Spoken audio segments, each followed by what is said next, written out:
My name is Heidi Mattson, and I'm a discussion group coordinator here at the Dole Institute. Welcome to the Dole Institute of Politics, and thank you for attending today's program. Discussion groups are made possible by Newman's Own Foundation, and we'd like to thank the Dolph Simons Family Fund for sponsoring Jerry's residency. Today's program will be live streamed and available on our YouTube channel. We are also excited that C-SPAN is going to broadcast this session. You can also access videos of past Dole Institute programs by visiting our YouTube channel at any time. After the program, we will have some time for the audience to ask questions. If you have a question, please raise your hand and a student worker with a microphone will come to you. For virtual viewers, please send your questions to dolequestions@ku.edu. Please ask just one brief question. The Dole Institute's mission is to foster civil and respectful discussion around important and often difficult topics. Please phrase your questions with this in mind, and just ask one brief question. Before we begin, I'd like to remind you to turn off your cell phones. Before we hand things over to Jerry, here's a special video from Dole Institute Director Audrey Coleman. Good afternoon, everyone. I'm sorry I couldn't be with you as we mark the special occasion, our fall fellow Jerry Seib's final installment of his discussion groups in his midterm election series, Big Stakes, Big Consequences. I couldn't let this opportunity go by without taking the time and my platform to say thank you, a huge thank you to Jerry Seib for being here with us this fall. Jerry, your residency has changed the game for us. Your outreach to KU community, to KU students on and off campus has been outstanding. You've been such a great collaborator, mentor, and friend to us. You've brought outstanding guests and really changed the game for us all here at the Institute. You've brought us national coverage with C-SPAN and the Wall Street Journal and the Sunday Times of London. We will miss you a lot, and we're glad that, fortunately, we don't have to say goodbye quite yet, and are so glad and grateful that you'll be a part of our National Post-Election Conference in December on the 7th and 8th. So all of you audience members, you don't have to despair. You'll see more Jerry yet before the end of the year is out. Jerry, thank you so much for, again, your generosity, for being here on site, and for making the start of our 20th anniversary programming year here at the Institute something we all will remember for a very long time.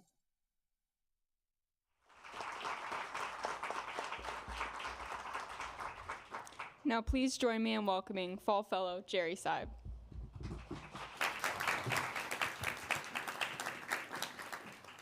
Thank you. They didn't tell me that was coming, so probably just as well. I'm not seeing more of me sounds more like a threat than a promise, but I'm really grateful. And I want to thank all of you because I see lots of familiar faces here. People I've seen every week as we've done this, and I'm grateful for that. I know there are on YouTube a lot of faithful viewers there as well, and I'm grateful for those folks as well. You know, this has been fun for me. It's been fun to be back in Kansas. It's been fun to be at KU, which is an institution that Barb and I love.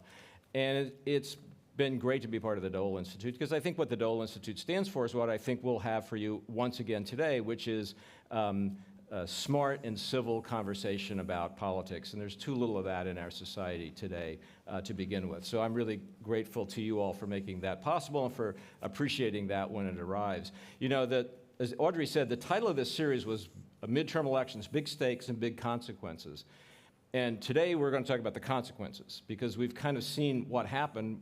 Lindsay and John are going to give us a little bit of a fill-in on exactly where we stand. But we now, I think, can judge the consequences, which is to say, what will this election do for the way Washington does or doesn't work? And two great friends are here and two real experts to do that. Lindsay Wise is a member of the crack Wall Street Journal reporting team. I worked with her closely over the last few years in Washington. Prior to that, she worked for the Kansas City Star, so you all know her name, and you've read her stuff, whether you remember that or not. And we hired her from the Star. That was our good. Before that, she was at the Houston Chronicle. And as a sign of how close we are, she spent 3 years in Egypt as a journalist, as Barb and I spent about 3 years in Egypt. Not at the same time because she's a lot younger than us, but anyway, we have that in common as well. So thank you for coming. John Harwood is one of my best friends in the world and in the journalism world for sure. John and I wrote a book together in 2008. It's called Pennsylvania Avenue, Profiles in Backroom Power. John and I worked at the Wall Street Journal for years. We covered the White House together. John went on to work for the New York Times, for CNBC, and for CNN, and most recently covered the White House for CNN, and he's agreed to be here with us today. So give me a round of applause to thank both of them for being here. There was a financial crisis right after our book was published, but our book didn't have anything to do with it. It just was a victim of that crisis. So we know now kind of what we have. Republicans will control the House. They don't yet, but they'll get there. Democrats will control the Senate. They have gotten there. Joe Biden will still be president.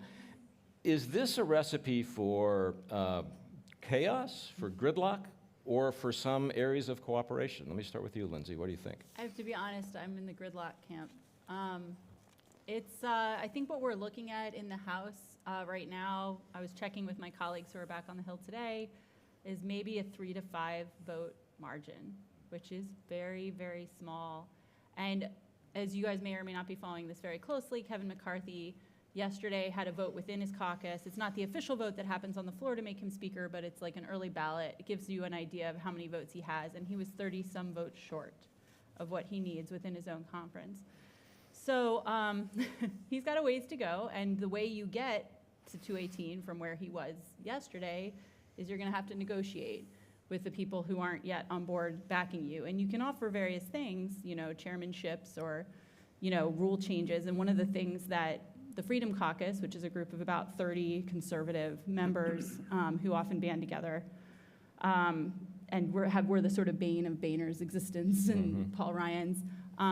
One of the things they're asking for is something called a rule to vacate the chair, which would pretty much allow, it would create an opportunity. Maybe you can help me explain this a little bit. It's kind of wonky, but it would pretty much allow the opportunity for his own caucus to kick him out as speaker if they didn't like it. They can make a motion to vacate the chair, and then It's a fire your boss rule. Yes, it's a fire boss rule. It's not always in place, and I think he did not want it in place, but it's one of the things they're asking for. I won't say it's a red line for everybody, but this is one of the questions we're going to be waiting to see resolved by January. Is he going to have to give in? So it guarantees he would wake up every day worried about his job security. Yeah, and basically, does he raise the debt ceiling and ask for Democratic votes, or does he stay speaker? Keep the government open or stay speaker. It would only take a few people, people who are on the far extremes of his party, or people who were just elected in Biden districts and don't want to, he's basically got no room to maneuver. So maybe I'm a cynic, maybe I've been on the Hill too long, but I'm not overly optimistic about the opportunities for bipartisanship starting in January. However, the next two months, in the lame duck, I think you're going to see a lot. Today there was a vote, I don't know how many of you are following this closely, but the Senate had a key procedural vote, 60 votes, it was actually 62, to advance a bill that will codify gay marriage, the right to gay marriage. We're also expecting them to fund the government, possibly to do something to raise the debt ceiling. There's other opportunities for an Electoral Count Act reform bill, which we expect to pass during the lame duck before the new Congress is sworn in January. So these are under the still existing Democratic majorities. And also people who are retiring, like Roy Blunt. Roy Blunt voted for the Marriage Codification Act. Mandy, he wouldn't have done that. I don't know if he was still in office. So you take electoral politics out of the mix and suddenly things happen. Amazing. Yeah. John, you and I saw a version of this movie once, 1994. Bill Clinton, Democratic president, lost control of the House. He lost it badly in that election. He looked to be in terrible shape, but he pivoted. He pivoted toward the center. He began to triangulate, to put himself between Democrats and Republicans. He worked with Newt Gingrich, beat Newt Gingrich at his own game to some extent, and ended up getting reelected resoundingly 2 years later. Can Joe Biden do such a thing? Well, I think it depends on how you define pivot to the center, how you define the center. Yeah. first of all, we've seen this more than once. We saw the same thing with Barack Obama. Barack Obama got hammered in 2010, lost control of the House, kept the Senate. And I do think it's important to remember that the Clinton comeback, or what started his recovery, was not a compromise with the Republican majority, but in fact a fight in which he exposed the Republican majority as being more aggressive than the American people wanted on issues like Medicare and Medicaid and other levels of social spending. So I think, first of all, the fact that it was a very good result for Democrats, unexpectedly good result for Democrats, decreases the pressure on Biden both to stand aside and not run, but also to change course ideologically. I do think that more so than in the past, the Democratic Party does occupy the center on important issues that are of concern to Americans. Most of the things that Joe Biden did were popular, but there were atmospheric conditions, inflation, which his policies did contribute to inflation, I believe, but many of the things were just out there. They were not the function of ideological excess by the Democrats. So the question is, how do they play off each other? On your point about bipartisanship, there are always the underlying conditions that allow for bipartisanship if you can get to it. So, Lindsay was describing what happened today with the codification of gay marriage. There would be the votes for that next year as there are this year. The question is, can you get to it? So if Kevin McCarthy is the Speaker of the House and Republicans are in control, do they put that on the floor? I doubt it. It would pass if they did, with both Republican and Democratic Exactly, votes. that's the point. The same thing happened when, after the 2012 election, when Barack Obama was reelected. This was at a time when many Republicans thought that the party needed to do more outreach to Hispanics, moderate their image on certain issues. And so you had forged in the Senate a compromise shepherded by Marco Rubio to reform the immigration system. It passed the Senate. It would have passed the House if John Boehner, as Speaker, would have put it on the floor. And it was the same group basically the same group, the Freedom Caucus and people of that Exactly. ilk, who basically threatened him, if you do this, so he we'll wouldn't put it abandon on the floor. So I think what we're likely to see is some spectacle. You'll see high-profile investigations, which will Hunter Biden, Joe Biden, Mayorkas. the DHS secretary, Yeah. all that stuff. That won't have legislative impact, but it will have political impact one way or the other. Don't know exactly how that will rub. There will be some issues, I think, limited framework of issues that are somehow slightly less partisan, where you could have things done. You could, for example, have a free trade agreement with Taiwan. That would be possible because anti-China sentiment's pretty widespread at this moment within the Congress. So small things like that. But otherwise, it's about keeping the government open, and that poses some serious dangers to the economy and unpredictable political consequences, because there's going to be a lot of pressure on the issue that Lindsay just identified, the debt limit, to repeat what Republicans did after they gained the majority in 2010. The result was a debt crisis that got the first ever downgrade of U.S. government debt, and that will be, I believe, resolved without a default the way it was then. But I don't know how exactly you get there, and it will be a harrowing journey. Yeah, Are we going to be in a government shutdown mode? This year, right, coming up. So yeah, the government funding runs out on December 16th. I think that it is probably unlikely. I think they'll be able to pass some kind of funding bill because it's a Democratic House still until January 3rd or 5th or something like that. So I think they'll be able to pass some sort of government funding bill. The question is it a continuing resolution that just kicks this until March or something? Or is it an omnibus, which is like a huge, massive spending bill for like the rest of the fiscal year? Can I make one other point about the center? One of the reasons why Democrats did well in this election was that they did occupy the center in this respect. It was separate from policy, not about whether you are for a higher minimum wage, which is popular, or for the infrastructure bill, or some of the very popular things that they did. Wasn't about the size of the American Rescue Plan, which is probably too big and contributed to inflation. It's about temperament, behavior, emotion. Mitch McConnell came out and said yesterday, one of the reasons we didn't do as well as we thought was that our candidates actually scared off a lot of independent voters. The Supreme Court decision on Roe v. Wade contributed to that. January 6th contributed to that. Some of the intemperate behavior and statements by Donald Trump contributed to that.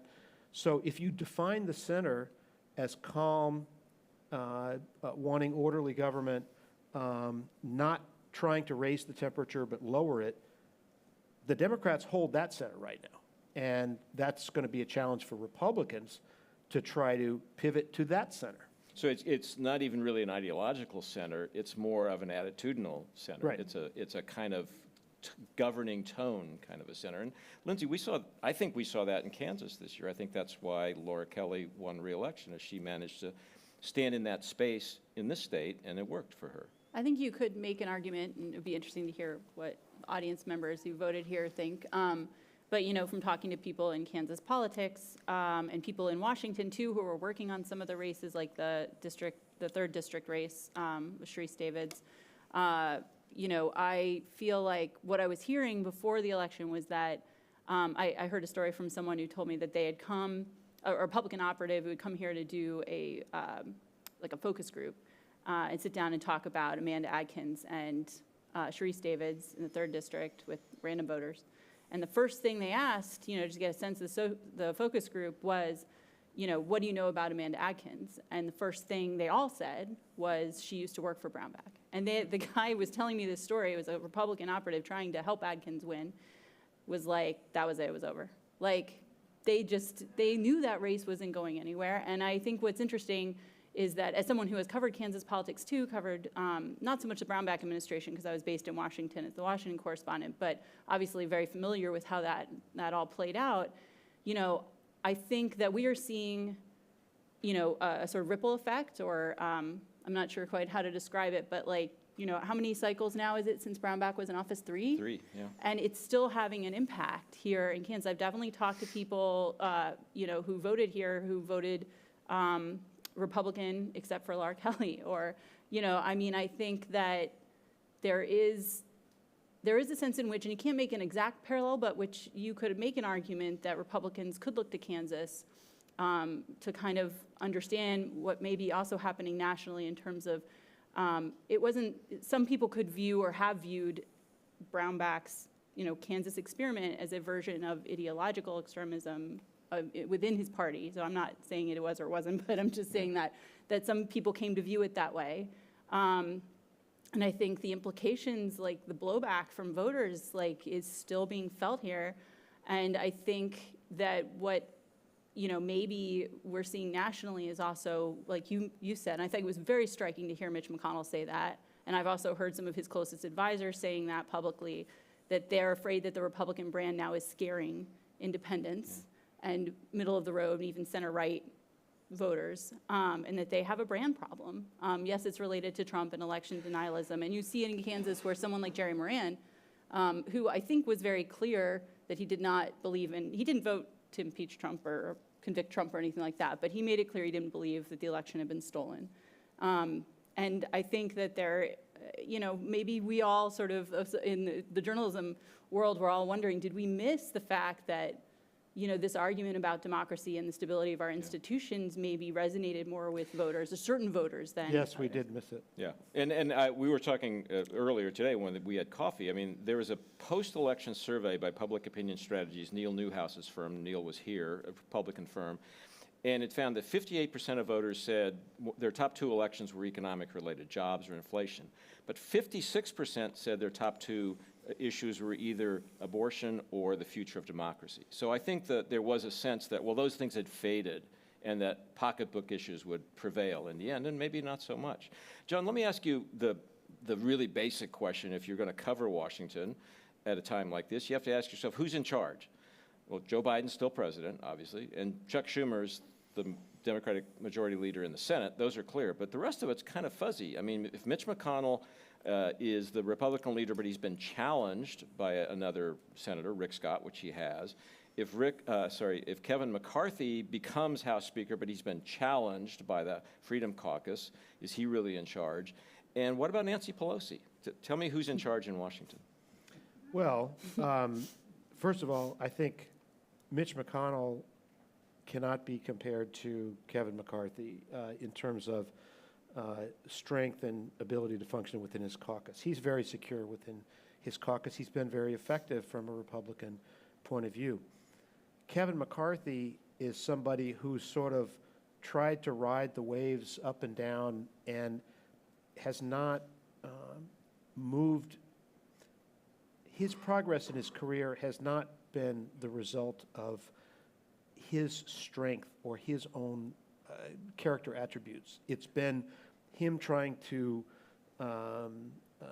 be as ingratiating as he can be with the largest number of people. That makes him very vulnerable. He has very little ability to tell people no, to say, Jim Jordan or Andy Biggs or Paul Gosar, no, don't say that, don't do that, because they can come at him. That's, the motion to vacate that Lindsay was talking about. That is a powerful weapon. I think Nancy Pelosi will be gone. She has said that she's getting some questions from people within her caucus about, can you stick around? I don't believe, I suppose it's possible she could stick around, but she won't be Speaker because Democrats aren't going to control the House. That's a pretty big come down from that. And she's 82 years old. She's had an unbelievably successful run. I can't imagine her not saying, thanks, I'm done. Hakeem Jeffries, you take it over. The only thing I would say about that is that we are in such a close margin, and somebody was, my team and I were looking at sort of the history of how much turnover there is in any Congress, and it's more than a handful. Usually there's a couple indictments, usually there's a couple of deaths. I mean, in all seriousness, or people leave to run for Senate, or, there's a chance. I mean, it would have been more of a chance if it was like a 1 or 2 vote margin. Let me just be clear. What you're saying is if Democrats are within a couple of seats, she might say to herself, maybe I'll stick around for a while and see if somebody disappears and we get the majority back. I think that's a little bit. That's like one of the fun scenarios we like to think of as journalists. I don't actually know if that's like. We've learned that nothing's crazy. We love chaos, journalists. You think it's fun that a few House members might die? No. I'm just looking at the historical possibilities here. But what I'm saying is that I do think there's some interesting possibilities on these votes that they'll take on the floor. If you guys are like political junkies, maybe you want to watch C-SPAN the day that they vote for Speaker, because if he doesn't get to 218 on the first ballot, they keep going until somebody gets to 218. And if he doesn't look strong enough, it could be somebody else. It could be Scalise. It could be, in fact, there's one of the moderate Republicans who was just reelected, Don Bacon, Nebraska. He is from a district that voted for Biden by quite a bit. And he has said that on the second ballot, maybe he'd vote for a Democrat for Speaker. There's people who are like coming up with this idea that Liz Cheney could run, even though she's not in Congress, because it doesn't have to be someone in Congress. And Democrats could all vote for her, and then a couple of Republicans. Donald Trump presented himself once as a candidate for Speaker. I'm just saying that we're headed into an interesting period for people who like to watch these sorts of things. But I think that there's a good possibility Nancy Pelosi moves on, and then the question becomes, is there some kind of caretaker government, a caretaker government from the Democratic side, caretaker leadership from Hoyer and Clyburn, or do they move aside for the younger generation, which would be Hakeem Jeffries, who's from New York, and some of the people who are close to him? My belief, if I have to do a bottom line, would be that once the control of the House is decided, that Nancy Pelosi will announce that she's leaving her seat. and that Hakeem Jeffries will be the next leader. I think there's too much impatience within the Democratic caucus for Clyburn or Steny Hoyer, both of whom they're both 80, You're right? old, yes. Yeah, right. And in terms of the other 80-year-old, Joe Biden, I think he will run for re-election. There is also, just for, again, people who follow this stuff closely, Adam Schiff has been also running a campaign for speaker. I don't know if he's considered less of a favorite now, but Congressman from California, Yeah, who was prominent in impeachment. yeah. So, there will be also on the Democratic side, some maneuvering and shuffling around. So we have that to look forward. You both talked briefly about things that might or might not happen in terms of policy and substance. Let me throw one out at you, and I'm thinking about this in part because I watched Donald Trump announce that he's going to run for president again last night. It was very striking, not a word in there that I heard at least that said, we're going to stand with Ukraine. And you've had people from the America First right and the progressive left both say, maybe we don't need to help the Ukrainians. What do you each think? So I know that the White House is requesting there to be, I don't know the exact number off the top of my head, but requesting there to be a significant chunk of Ukraine aid added to whatever funding bill goes through, or at least they're requesting it from Congress. So we're likely to see. You mean a bill that would pass in the lame duck right yes. now? So Yeah, right. okay. So I don't know if it would be part of the omnibus or a separate bill, but something that would pass while both the Democrats held both chambers. And hopefully, I think they're hoping that gets them through another period before they have to go back to Kevin McCarthy's house, basically, and ask him to find the votes for more funding. And I think Kevin McCarthy has said publicly that he doesn't want to give a blank check to Ukraine, and I think that comes from a very strong sort of strain within the Republican base. You see it with Marjorie Taylor Greene, you see it with Tucker Carlson, you see it with, when I was here and I was covering the Missouri Senate race at Eric Greitens' rallies, but also at Eric Schmidt's rallies. I think there is a sense that why are we spending tens of billions of dollars on Ukraine when we have these problems at home? And there's also sort of an interesting kind of, among some in the base, a sort of admiration for Putin. You saw it with J.D. Vance, suspicion of the Ukrainian president. I think J.D. Vance, who is the new senator from Ohio, called him a thug at one point. So there's the Republican Party really has a divide on foreign policy right now, the sort of traditional neocons versus the more isolationist, I would say, Trump side of the party. And it's a really interesting one to watch, but I think what we'll see going forward is a much bigger struggle to get Ukraine aid passed. And if we do see it pass, Kevin McCarthy might need to seek Democratic votes. What are the implications for his leadership? And also, it might be only, there's a sort of Republican push to kind of make it mostly lethal aid and weapons, whereas we've been also spending a lot of money to prop up the Ukrainian government's budget so that they can pay their soldiers and the people who work in their government. And without that, and rebuild, so that there seems less appetite on the Republican side, even among those who have voted for aid in the past, like Ted Cruz, to fund, government rebuilding or the Ukrainian government budget itself. That might be harder. So we might see that we pass lethal aid, but it gets harder to pass, more broad types of aid, humanitarian aid, that kind of thing, and budgetary aid. And then what we'll end up with maybe one day is that it's difficult to pass it at all, and that has implications, obviously, internationally. Huge implications. What do you think? I think this was a very good election for President Zelensky. I think the fact that Democrats control the Senate is significant, although Mitch McConnell's been a strong supporter of aid for Ukraine. I think this is not an issue where ultimately the Republican Party is going to try to block aid. I think it'll be difficult. There'll be maneuvering and there'll be scrutiny and all that sort of thing. But I think a significant chunk of the admiration for Putin and the sympathy for the Russian side is connected to Trump. And I think, not all of it, but I think a significant chunk of it, and the weaker Trump is, the stronger prospects are for Ukraine aid. And I think in the end they're going to get what the administration wants to pass. I do think the Ukrainians are helping themselves a lot by showing that they've gone way past expectations with what we've already given them. Yeah. And so I think the longer that we have things like these videos from Kirsten and, it's obvious that the aid that they are getting, they are using in a way that has been I mean, I remember the early days of the conflict, we were hearing these like, oh, well, from inside the briefings, people were being told it'll be 3 days till Kyiv falls. So I think that it'll be easier to pass the stronger that Ukraine shows that it is, is fighting. So. It is odd, though, that Putin has managed to position himself as a champion of kind of traditional values, Christian nationalism. Mm-hmm. I mean, he plays Manliness. that card brilliantly. Yeah, manliness too. Yeah, he plays that card brilliantly, actually.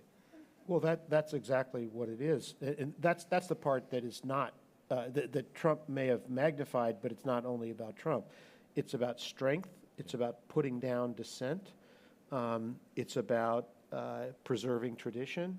And there are a significant number of Republican voters and influential commentators who identify with that, especially, I mean, it's related to January 6th. There was a lot of Christian iconography among the people who were storming the Capitol. And again, that belief of people that we're losing the country that we grew up in, we're losing the traditional values that we grew up with, leads to a desire for someone strong to stop change. And Putin manifests some of those qualities, and that has generated some sympathy. But I don't think it has become so deeply partisanized that it's likely to be where somebody like Kevin McCarthy, and I don't mean to say just Kevin McCarthy, mm-hmm. because whatever he does is going to be collective. Yeah. It's not going to be him.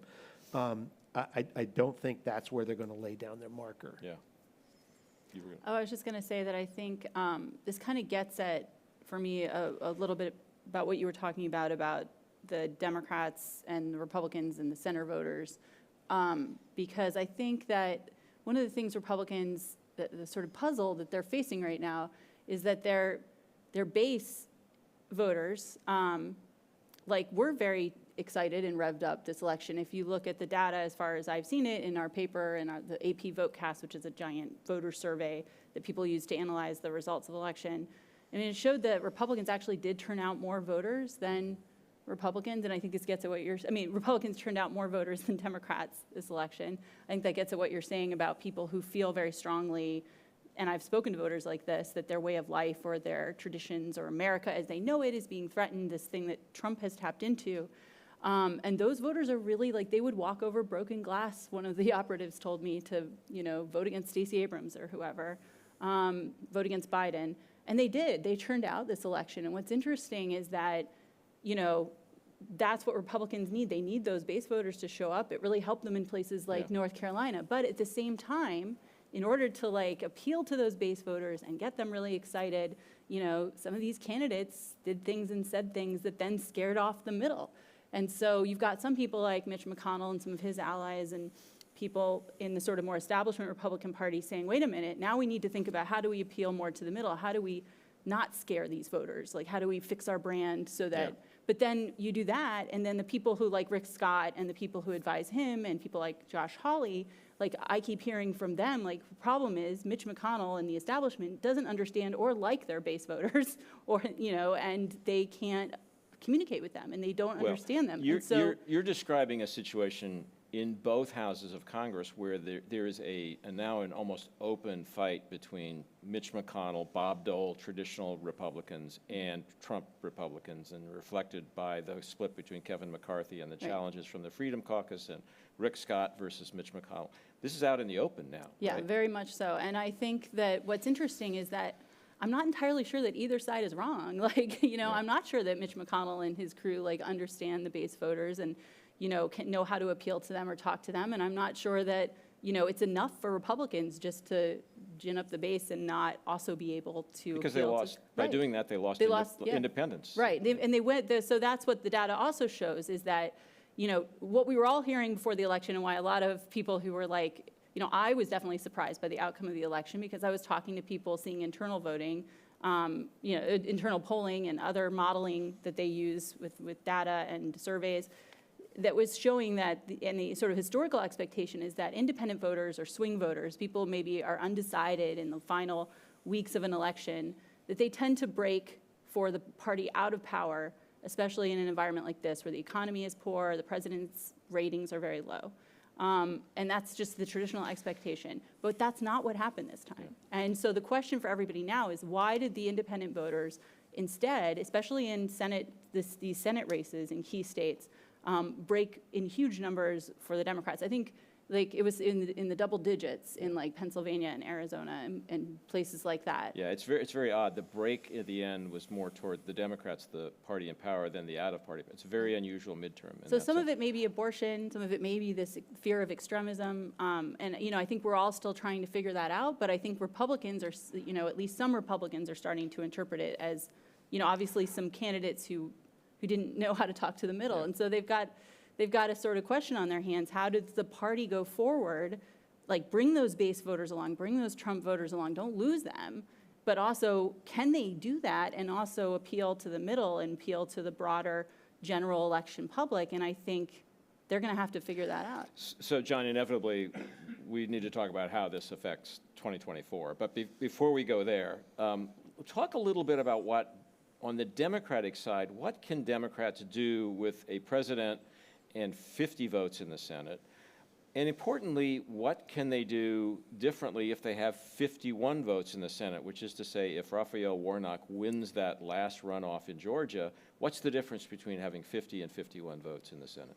Well, one obvious difference is eliminating a sliver of the problem that they had in 2021, which was that any single Democratic senator could hold up what Joe Biden and his or her colleagues wanted to do. And now there were two of those, so 51 wouldn't solve that. Yeah. The filibuster is staying. That's right. So you had Sinema and Joe Manchin. If they had 53 or 54 seats, might be a different story. But it does make it a little bit easier. You have a little bit more breathing room.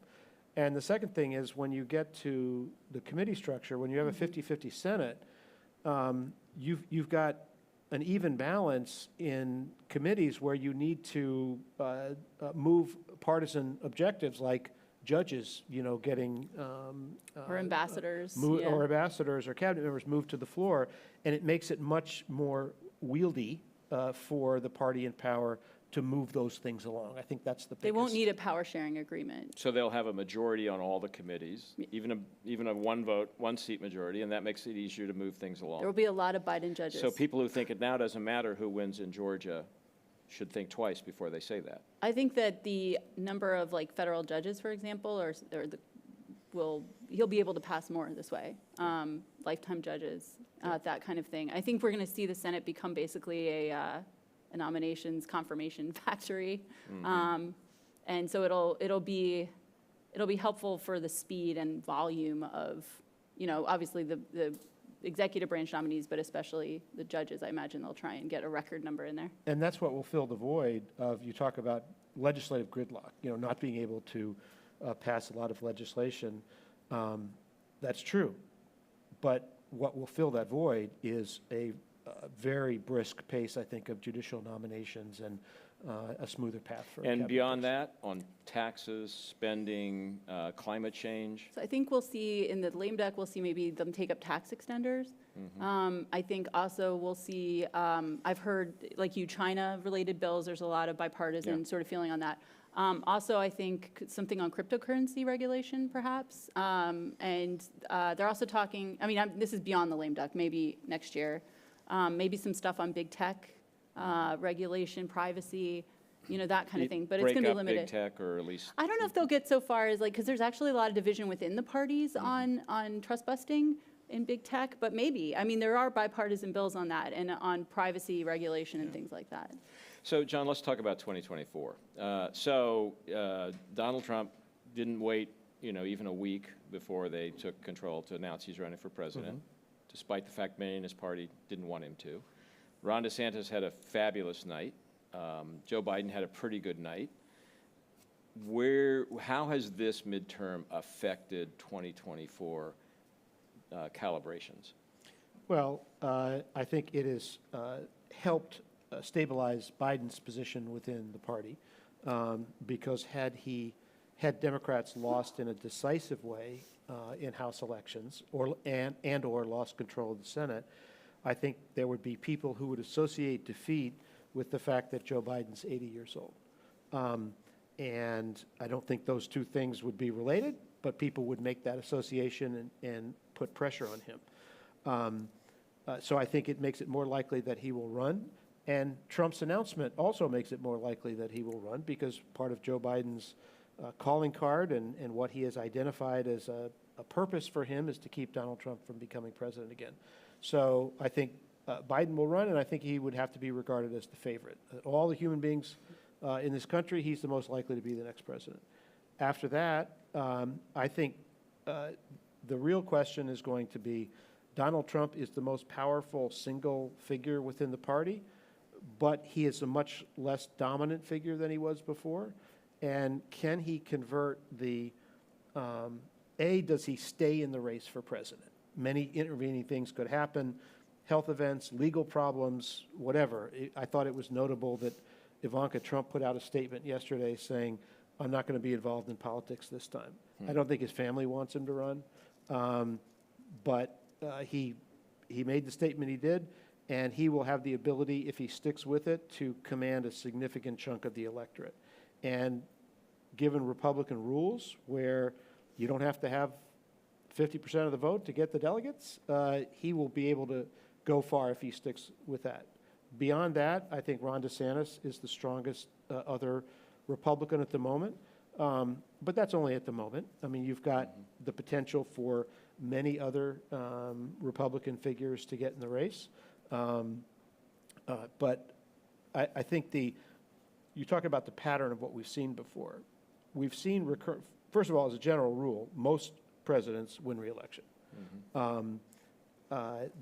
The recent exceptions, we've had 3 recent exceptions, Trump, Carter, and George H.W. Bush. But generally speaking, if they run again, they win. And we saw from Reagan in '82, during a recession, he had a poor election in the midterm. Republicans lost 26 seats in the House. He went on and cruised to an easy re-election. Bill Clinton, playing off the Newt Gingrich Congress, had a recovery fueled by economic progress. He won re-election, and Barack Obama was able, of all those races, I think that was the most stunning one for Republicans. And one of the things that led to both the autopsy and also to Trump's rise, they were shaken by the fact that they thought Romney was going to be able to beat Obama. When that didn't happen, there was a lot of unrest within the party. But I think Joe Biden is in a reasonably strong position, depending on, do we get a recession next year? How long is the recession? How deep is the recession? You'd certainly rather have it in the first half of 2023 if you're running for re-election in 2024 than later. So we'll see on that. If Joe Biden does not run, then I think the Democratic field is wide open. I think there is no one would step aside for Kamala Harris. I think she has not wowed the party with as vice president, as she didn't wow the party in her campaign in 2020.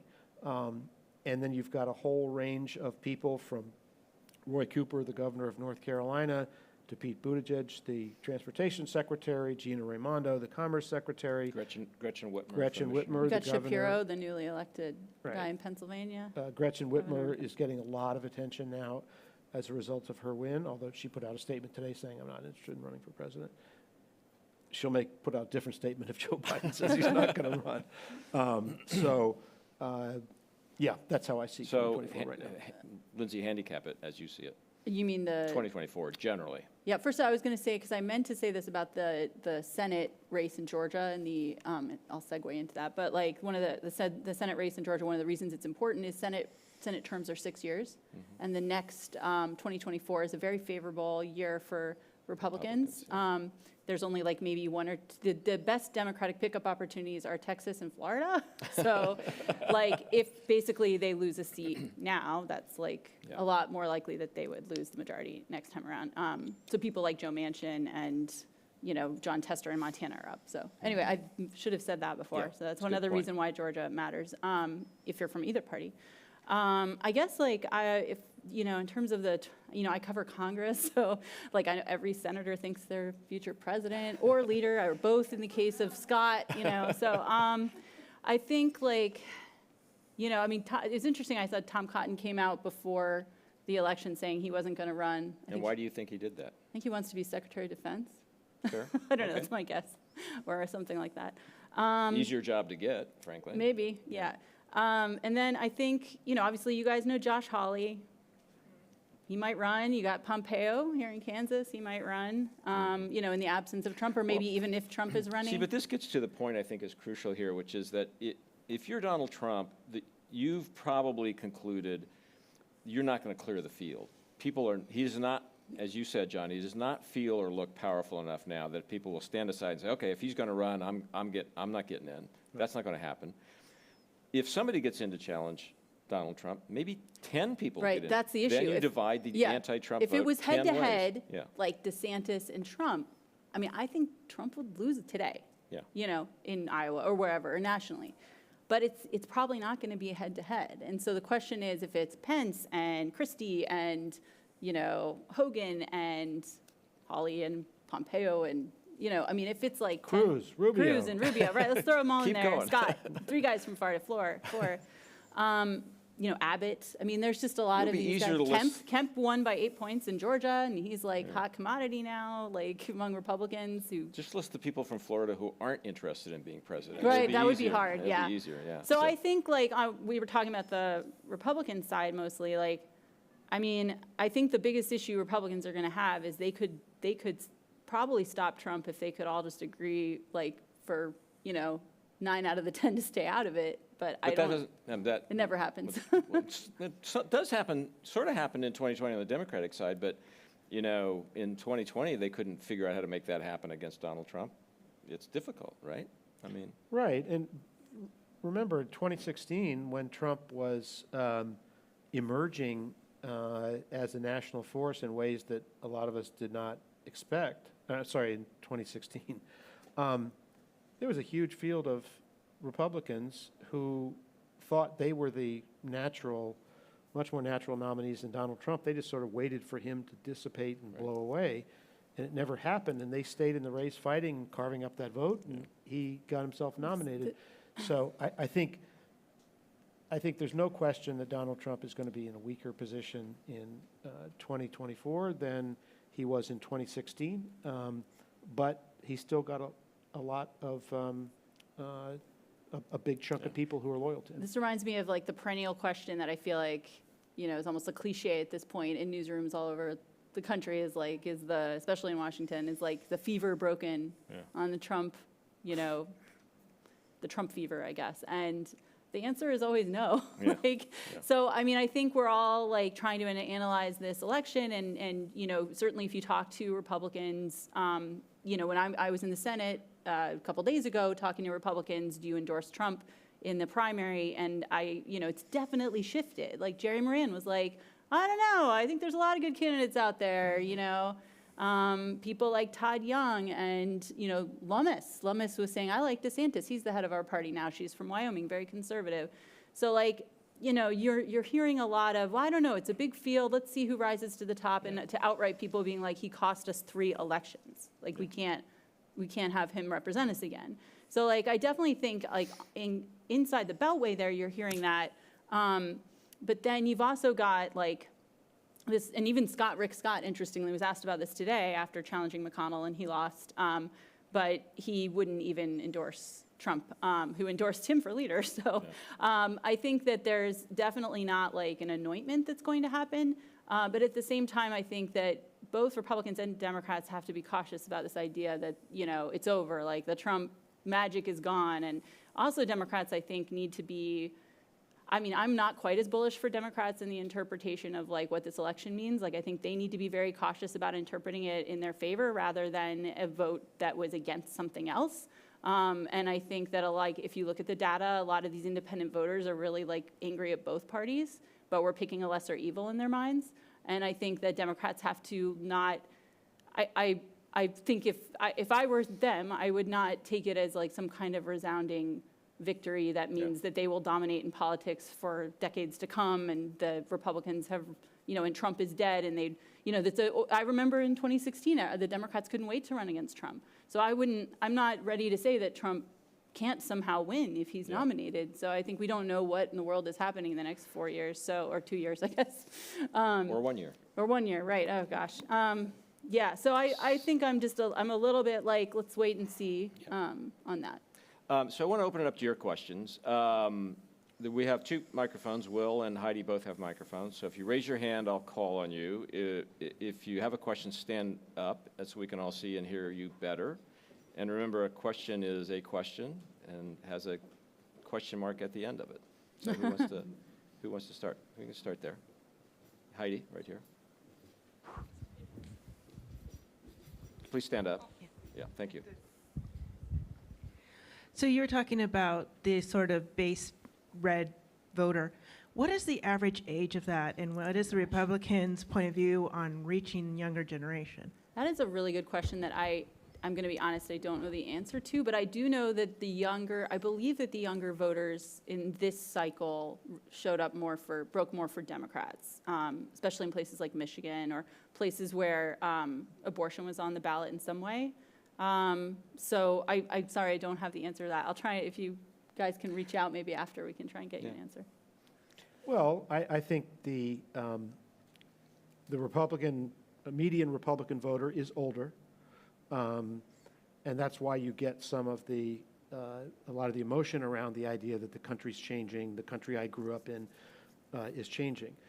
Young voters broke pretty strongly for Democrats. There was not a surge of turnout among young people, and one of the reasons why older people continue to have a disproportionate impact on our politics is that they vote more often than young people. So turnout in older counties in this election was, in relative terms, better than turnout in younger counties. But the composition of the turnout was favorable to Democrats. I think Republicans are counting on a cadre of socially conservative younger people because, obviously every generation is not monolithic, and so even if a majority is leaning in one direction, you've got a significant chunk that's going in the other direction. I think they're trying to capitalize on some of the economic insecurity that some of those people feel, and that plays into the issue of immigration and are people coming in to take my jobs? They're generally appealing to, among, let's say, voters under 30, they're appealing to those who are not graduating from college. So they might be making less money in many cases and feel more economically insecure than some of the college graduates who may be doing better economically. So I think that's some of what they're counting on. And some of that has to do with younger Hispanic and African-American men who are in that blue-collar category, who are responding to some of the economic concerns that Republicans raised, inflation and that sort of thing. Obviously, in Biden and the Democrats' favor right now is the rate of unemployment is very low, but that may be going up next year if we have a recession. I would just add that in the last few elections and in our polling, the strongest group for Republicans generally has been in the 50 to 64 age. Not so much older and not so much younger than that. That's been their sweet spot. And I think there's some evidence that that was true in this election as well. Who else? We'll come here and then we'll go back there next. Thank you. What's the future of polling? Oh, that's a good question. I think the polling has gotten a lot more difficult and more expensive to do. It used to be a much simpler proposition where pollsters could use a computer and generate random numbers and call at random and be confident with the scientific methods that they used that they were getting a random sample of the population with a result that would be generalizable to others.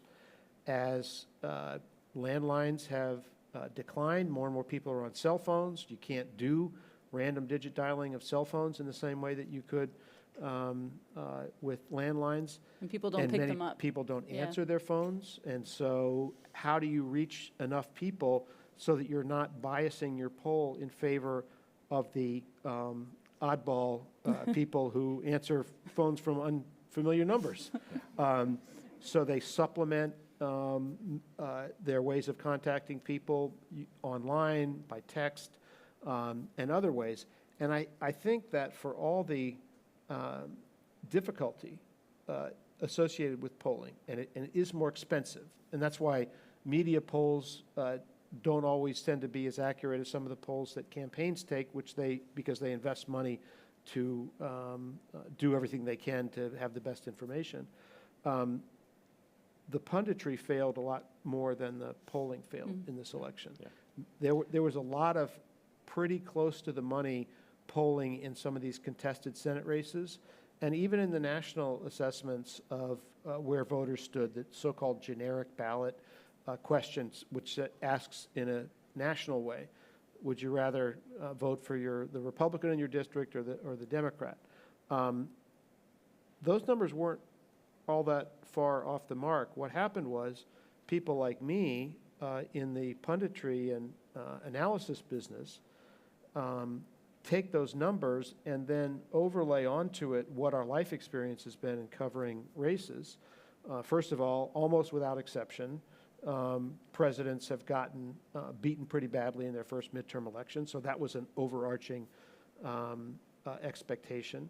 The belief that in difficult election years, the close races tend to fall in the same direction, and so people were layering that.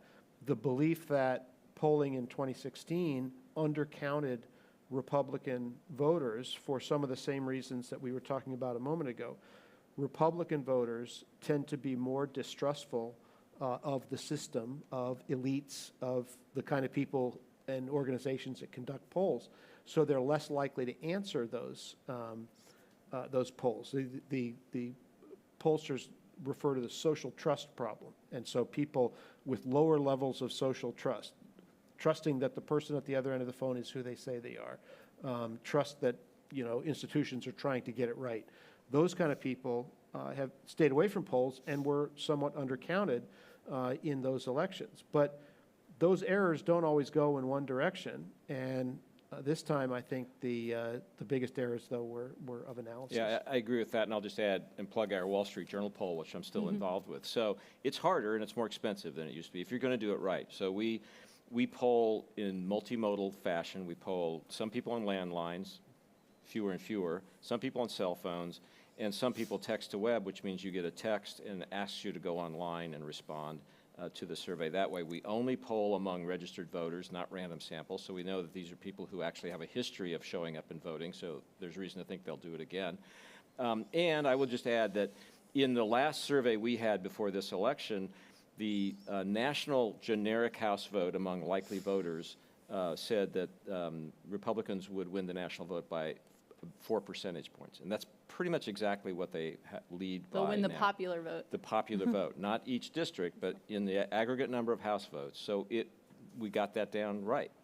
Doesn't tell you what's going to happen in Sharice David's district or whether the polls in Colorado are right or not. But for what it does, it was actually pretty accurate. I think the problem is, to some extent, a lack of imagination or a failure of imagination, as John suggested. Well, one postscript to that, some of the people making analytical errors were not just people like us who talk and write about politics, but even some of the pollsters who were polling accurately were looking at their own numbers and overlaying what their life experience had been. So I was talking to these guys earlier today.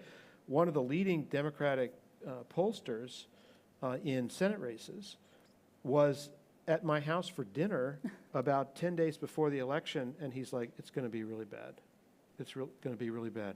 And I'm like, what about this race and this race and this race? Oh, it's really close, really close. But this guy had the belief that they were all going to fall the other way, and they didn't. And he left. He said, I really hope I'm wrong, but I'm feeling very bad, and I'll be happy if I'm wrong. And on election night, he texted me and said, I'm happy to tell you that I was wrong. a question there, and I think there was another one further back.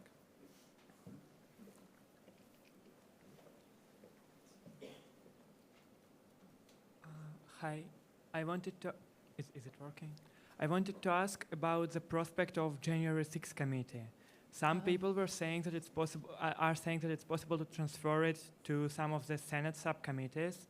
The question is, will Democrats do it? Do they need to? Because on one hand, the investigation is pretty much done. On the other hand, not totally, and it would be useful to have the committee for political purposes. So what is your view on this question? I think that the House committee as it exists through a House resolution that was passed. So it will, I think it will not continue under Kevin McCarthy in that form. They will put out a report. I'm not sure how soon, but within the next couple of months. I don't think they are planning to hold any more hearings, but it's possible that could change. They have the lame duck period until January to finish up their work, essentially. I do think it's possible some Senate committees, the Judiciary has done a little bit of work, and that Rules Committee did an investigation on the Senate side. They came out the same in 2021, a year ago. So I don't know how much appetite there is to keep going. I have not heard that is a big push for that yet, but you could have better sources than me on that for all I know, or whoever you're reading might. I think the January 6th committee as we know it is not going to happen. I do think that McCarthy might create his own version of it in which he gets to investigate Nancy Pelosi or, Democrats or whoever that he blames for that event. I do think, and this is something else that I meant to mention earlier about the very narrow majority that Kevin McCarthy is dealing with, yes, there will be a lot of investigations, but I do think because of how narrow the majority is and how many of his members are going to be coming from districts that Biden won across the country, I would be surprised if he would have the number of votes needed for impeachment. Now, don't hold me to that forever, because I never like to predict things, but there was this expectation on the Hill where I work that we would be covering our third impeachment in as many years, potentially, if they won the House by a significant margin. But it's not just the people who want to, it's not just the Freedom Caucus and the people who are very much would love to impeach Biden who are going to be, in Kevin McCarthy's hair and pushing him, but also the people who have to get reelected in these districts that voted for Biden. And I'm not sure that those Republicans, it would make it harder for him to find the votes. He says now he doesn't want to do impeachment, he's not interested in that, but there are members of his caucus that want it. And Pelosi, of course, started out saying she wouldn't support impeachment and then did. So I think there was this feeling on the Hill among the Capitol Hill press corps that we were headed for another Biden impeachment. I think that's a little less likely now. I mean, I can't figure out what the grounds for impeachment would even be. It was more just... Right, and just to add to what Lindsay was saying, I mean, Pelosi was against impeachment when there weren't really specific grounds for impeachment. When they did exist, she did move, and they existed twice. I don't believe any legitimate foundation exists for the impeachment of Biden.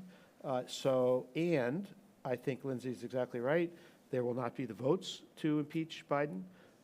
So I don't expect that to happen. On the other hand, I would not expect the Senate to take up the work of the January 6th committee in any comparable way. I think people look at the January 6th, Democrats look at the January 6th committee as having done a very effective job.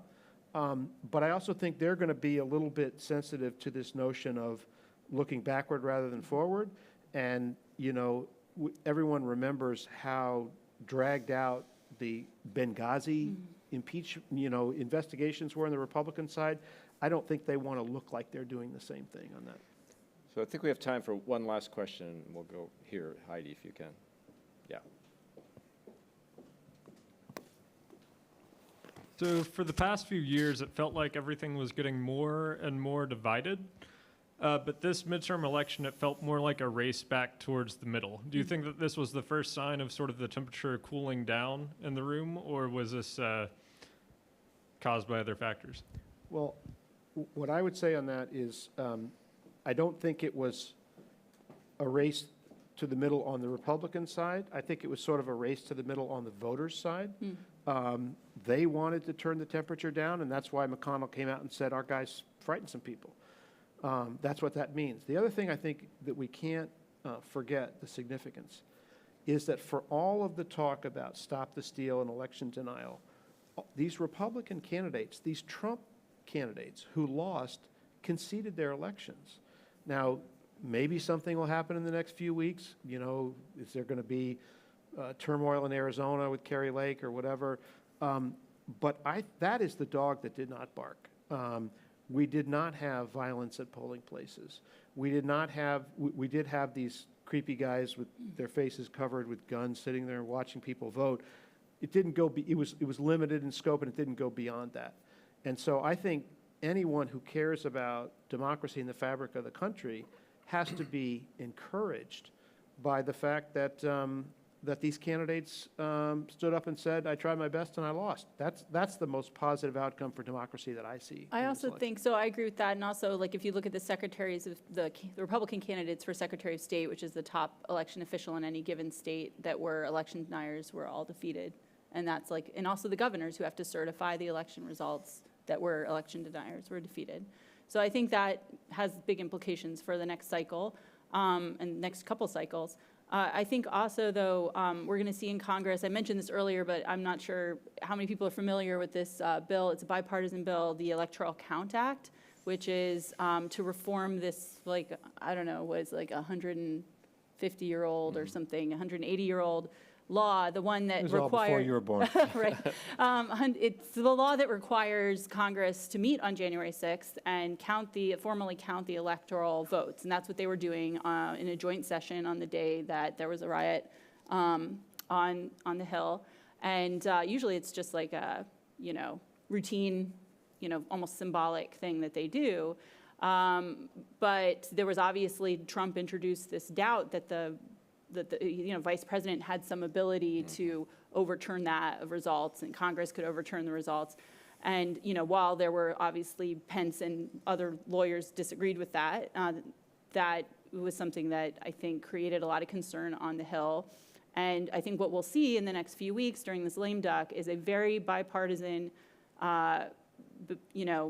fix for that. Yeah. And it includes not just dealing with like making it super clear that the vice president is only in a symbolic role doing that, but also it creates like, there are certain measures that are put in place to prevent something like a rogue governor from sending a fake slate of electors or things like that. And so that bill, like, it's the first time in, a couple centuries that we've tried to address this. And, in Congress, I'm always worried about, like, unforeseen consequences of, trying to overhaul something as significant as how we count the presidential electoral votes. But there was a real bipartisan effort with Susan Collins and, I think she led it, but there were other, Roy Blunt Roy Blunt was part of it, and also Joe Manchin and people like that. And I think it's going to pass in the next few weeks, and it'll be, so I think we are seeing, there are lawmakers, and, McConnell supports that bill as well. Mm-hmm. So I think we're going to see some measures put into federal law as well to try and, secure our democratic institutions in ways that, I think I reported on January 6th, and, Capitol is also where my parents met many, many years ago. I grew up as a kid. My dad used to work on the Hill, running around. There's little subways underground. And, so that the Hill is a very special place to me. And, I've also I've lived in Egypt and covered unrest there. And it was like really amazing to me to see, I actually texted an Egyptian friend of mine that later that day or the next day and just be like, I can't believe it. I can't believe it, yeah.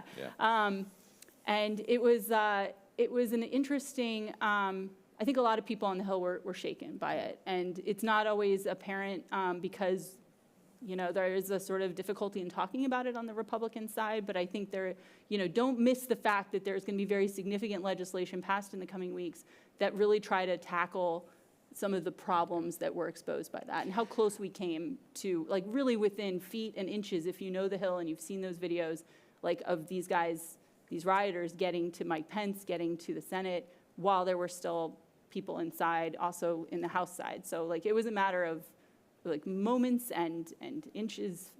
A close call. A very close call. Yeah. Well, thanks for creating the chance to end this series on an optimistic note. But I actually think this election does mark a step back from the really dangerous stuff. So, we can bank that for now and hope for more of the same, I think, anyway. Listen, guys, this is great. Thank you. Please help me thank John and Lindsay.